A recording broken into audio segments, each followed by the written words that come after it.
Ankara et Daniel Kessi de cette opportunité de présenter les mondes romans dans un axe diversité. Donc, je disais ce matin que la présentation nous permettait justement de justifier pourquoi et comment pour présenter ces volumes qui est apparu juste avant la pandémie, qui datent comme ces séminaires d'il y a 2 ans.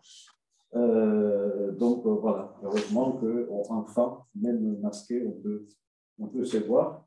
Je dois dire que Les Mondes Romans, c'est un projet qui a été édité par Ellipse.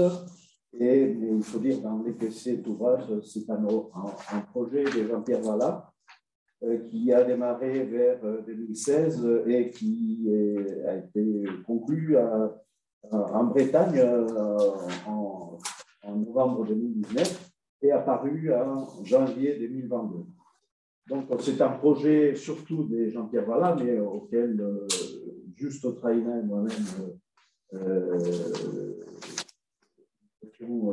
associés et très volontiers en plus. Et c'est dommage, mais c'est Jean-Pierre Vallat qui aurait dû présenter cet ouvrage, mais il nous a quittés le 22 juin. Et donc, je profite pour dire pour annoncer qu'il y aura une journée d'études le 22 juin 2022 à Paris 7. Donc voilà, d'une certaine manière, je rends hommage avec cette contribution aujourd'hui. Je crois qu'il faut connaître Jean-Pierre pour comprendre très vite que c'est lui qui a eu l'idée de la photo de couverture de l'ouvrage. Un choix provocateur, ironique, et reflet de l'amour pour le paradoxe, l'aporie que parsème parfois le livre et surtout qui faisait partie du caractère de Jean-Pierre. L'image, c'est celle-là. Et donc, c'est l'image fameuse du triomphe de Safour sur Gordien, Valérien, Philippe l'Arabe, préparé à Gennevilliers. Et qui date l'événement date de 260 après Jésus-Christ. Donc Jean-Pierre, il a réussi avec sa capacité de rassembler le rassemblement qu'il avait, de faire participer à 25 collaborateurs, entre autres un cadavre aussi, qui a participé dans cet ouvrage. Donc, Les Mondes Romans est divisé en 4 grandes parties. Donc, une première partie qui traite sur quelle archéologie, qui est surtout une partie méthodologique. Deuxième partie sur le dialogue entre les différentes sources écrites matérielles, cartographiques, etc. Une troisième partie thématique sur les mondes à grande trait, les mondes urbains, le village, le système agricole. Et enfin, une 4e partie avec les différentes cas d'études. On verra les Pompéi, Portus, les Gaules, l'armée romaine, le Marais. Mais l'essence de l'ouvrage est exprimée d'une manière très très claire,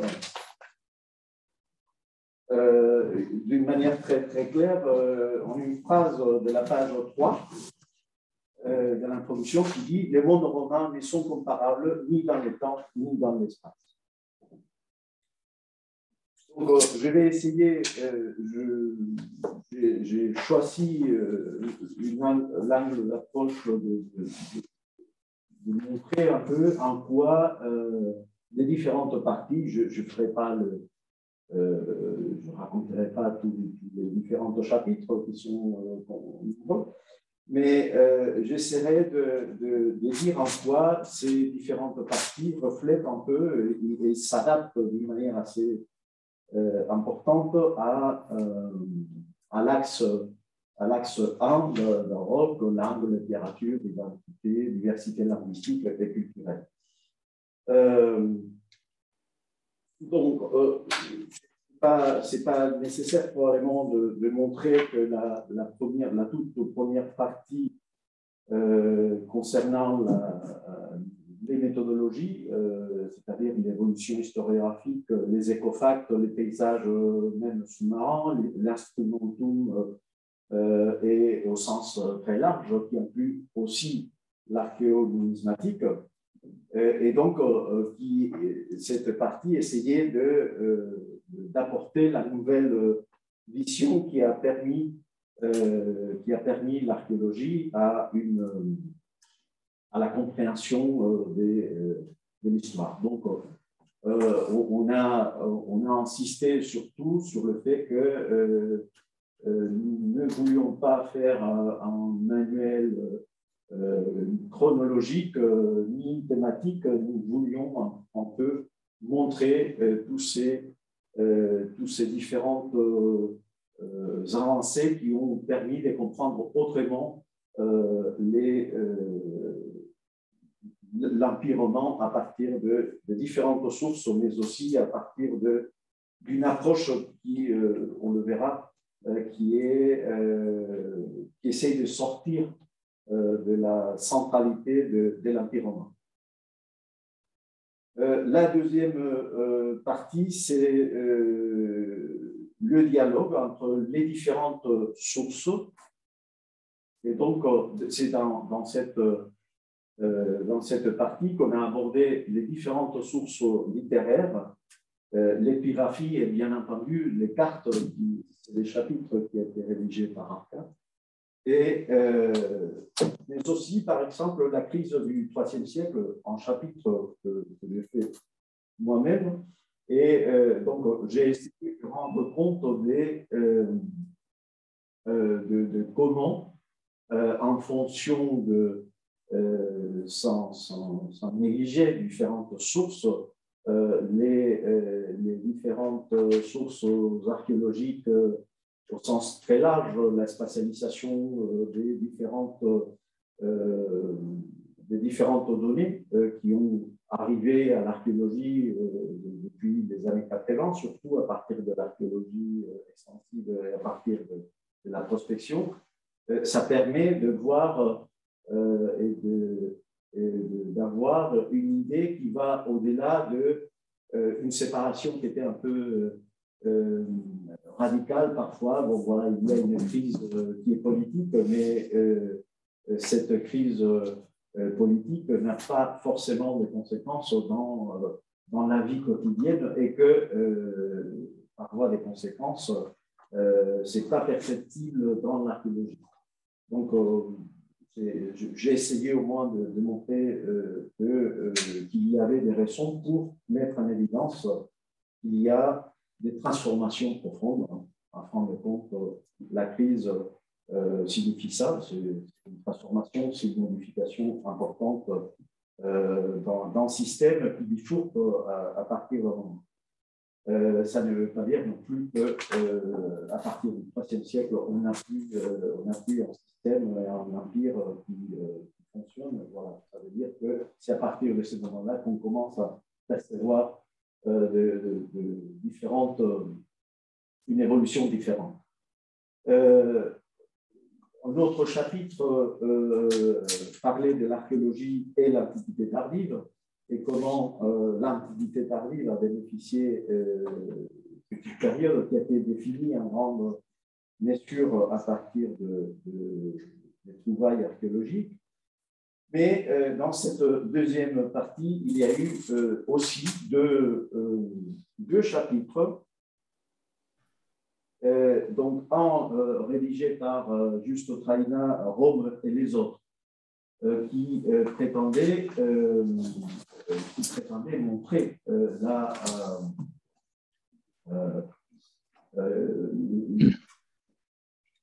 l'existence en parallèle, si on peut le dire comme ça, d'autres peuples qui existaient, qui partageaient et qui étaient à l'interface souvent d'un système monde qui fonctionne, qui est celui de Rome, et puis d'autres peuples qui ont eu des dynamiques tout à fait comparables à celles-là. Et puis un chapitre qui a été rédigé par Jean-Pierre, voilà, qui était Rome et les peuples lointains, les systèmes mondes eurasiens et africains. Et donc, c'est la première fois que on a, dans ces chapitres, on a essayé de montrer, d'une part, comment comprendre, donner un nouveau regard qui articule les relations entre les sociétés et l'espace, l'altérité des Roms, d'une part, et le centre, entre guillemets, et la périphérie.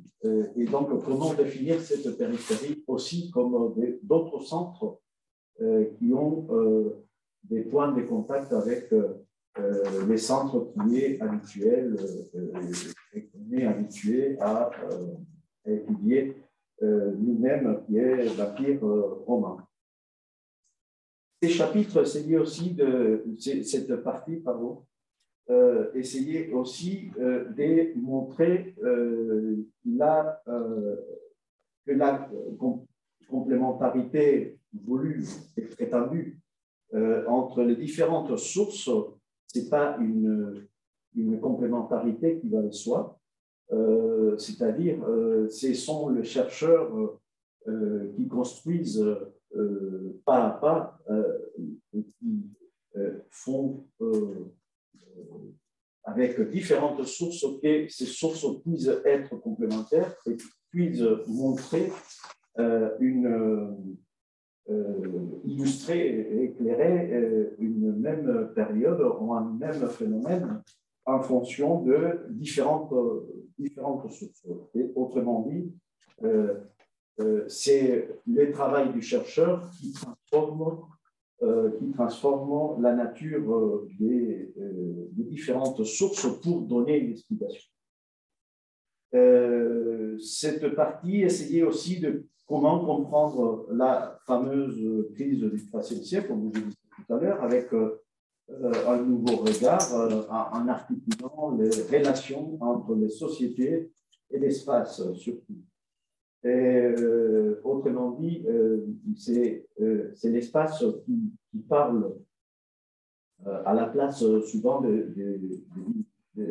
la société, et c'est l'espace et la différente manière que les sociétés ont transformé et modifié l'espace, qui nous dit un peu des transformations de cette société. Une troisième partie concernait les différentes thématiques abordées. Donc, dans cette troisième partie, il y a des chapitres sur Rome, capitale de l'Empire, les villes à la romaine, en chapitre de Marco Cavalieri, dans lesquels, par exemple, on voit comment, à un moment donné, il y a même des villes comme Athènes ou Corinthe en Orient qui se romanisent aussi. Les cités en tant que relais de Rome, les villages ou les systèmes agricoles, ainsi que les transports et les commerces. Donc, je rappelle que je voulais mettre un peu en évidence chaque partie, ce que les différents chapitres peuvent dialoguer avec cet axe 1.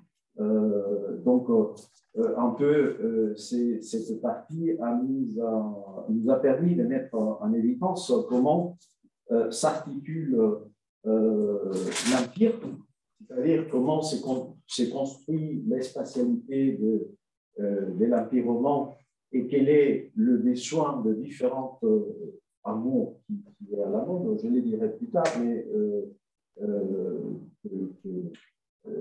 on va dire que c'est un qui est en l'air du temps, dans certains types de problématiques. Et donc, c'est les mots que j'allais dire, c'est la connectivité, la fameuse connectivité, comment construire un espace homogène, et c'est une des apories, un espace qui est en même temps homogène et hétérogène, et comment connecter les différentes régions de l'Empire et les différentes cités qui deviennent des relais de la capitale qui est Rome, avec l'espace des territoires des cités. En même temps, c'est la relation entre la ville et la campagne, c'est-à-dire quels sont les différents éléments qui permettent aussi en dialogue. À notre raison, j'ai abordé aussi en chapitre sur les cités, mais autrement dit, on est habitué à parler de villes, et on parle des cités et des villes, et très souvent comme des synonymes, en oubliant que voilà, c'est pas vrai que la cité et la ville n'est qu'une un lieu central et une agglomération avec une forme urbaine, mais qu'en réalité, la cellule de base qui organise un territoire, c'est le territoire et la ville, c'est-à-dire la cité. Et donc, cette relation entre un chef-lieu central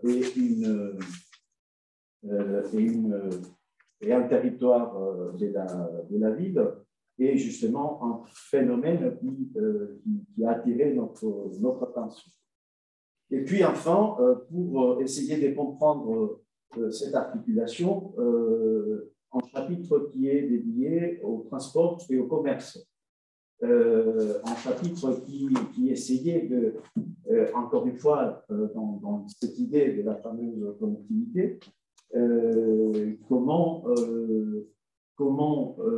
la société romaine a essayé de réduire les distances, même si j'insiste toujours aux étudiants qu'on ne réduit pas les distances, que ce qu'on fait, c'est réduire le temps de parcours pour faciliter les distances, et tous les dispositifs techniques qui ont permis de réduire ces distances à travers le tracé de voies, les différents ponts qui ont été construits, les différents ports qui ont été construits, avec cette invention extraordinaire qui est l'utilisation de la puzzolana pour construire des jetées et des digues et des ports là où les conditions naturelles ne permettaient pas d'avoir un bon port, et la construction aussi des phares, mais aussi toute une série de dispositifs qui sont articulés, organisés, financés par les cités et par les élites citoyennes, et qui ont permis que chaque cellule qui faisait partie de l'Empire romain puisse être connectée aux autres. Et puis, il y a une quatrième partie qui essayait de montrer les différents cas d'études. C'était des différents exemples qui essayaient de montrer à un public, pas forcément d'étudiants, mais pas seulement en tout cas, mais essayer de démontrer qu'il y avait certains éléments, certains cas d'étude, certains dossiers qui permettaient d'aborder et illustrer, éclairer les différentes parties préalables du volume. Je parle par exemple du Dacium, mais aussi des Pompéi, ou les cas des Portus. Donc, en l'occurrence, le chapitre des Portus est rédigé par Simon Kay. Ça a été probablement la dernière publication de Simon Kay. L'armée romaine de Michel Rédé, l'île de Djerba par Elisabeth Feltres, Rome et les Sahara par David Matilly, et aussi Sema ou Repose du Roi.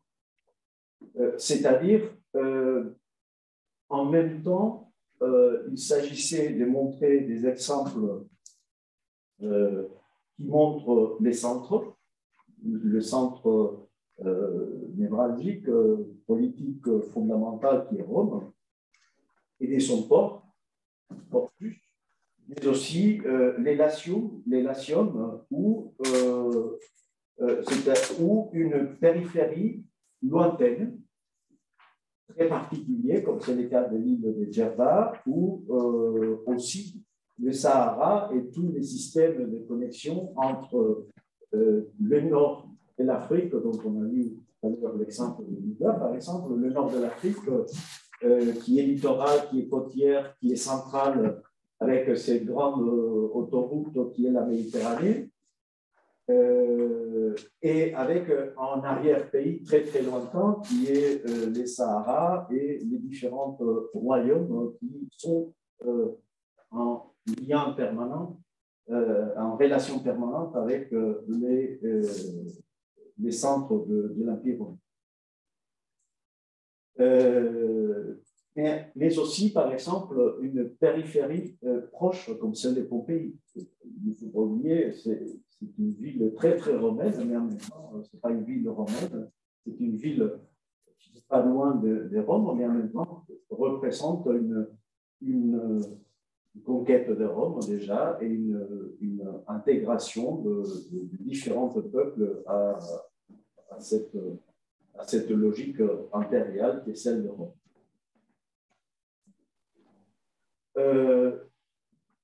Donc, en conclusion, je dirais que le goût, et nous avons joué très volontiers, juste moi-même aussi, à ces jeux qui étaient proposés par Jean-Pierre. Le goût pour l'aporie, la contradiction de Jean-Pierre, on le trouve tout au long de l'ouvrage. Par exemple, avec les chapitres de Juste Trainas sur Rome et les autres, ou le système monde eurasien. Par exemple, Jean-Pierre Vallat, à un moment donné, propose et dit, je cite, considérer les mers des sables méridionales et les mers d'herbe septentrionales, c'est-à-dire les périphéries Perse, Chine, l'Empire couchant, qui sont en réalité des centres économiques et civilisationnels qui sont à la périphérie d'Europe, mais en même temps qui sont des centres qui rayonnent autour d'eux et qui se mettent en contact avec d'autres centres aussi importants que ceux de Rome. Et donc, la photo de couverture de l'ouvrage, c'est un relief qui se trouve à 4100 km de Rome, est un bon exemple de cette volonté, un peu provocatrice sans doute, et qui représente un empereur romain, un genuvier vaincu et un sapeur vainqueur. Ça permet de mettre en avant cette déconstruction, cette délocalisation, si je peux me permettre, de la centralité de l'Empire romain et de la Méditerranée. C'est un manuel qui s'inscrit dans l'ère du temps. Donc, voilà, il y a de grandes thématiques qui concernent en grande mesure, la mondialisation ou la collectivité. C'est un manuel aussi qui essaye d'éveiller la curiosité et susciter la possibilité de thématiques, de problématiques différentes à creuser, mais aussi susciter un apprentissage non axiomatique et pas du tout territoire. Hein, c'est-à-dire la volonté était un peu de proposer des lectures complètement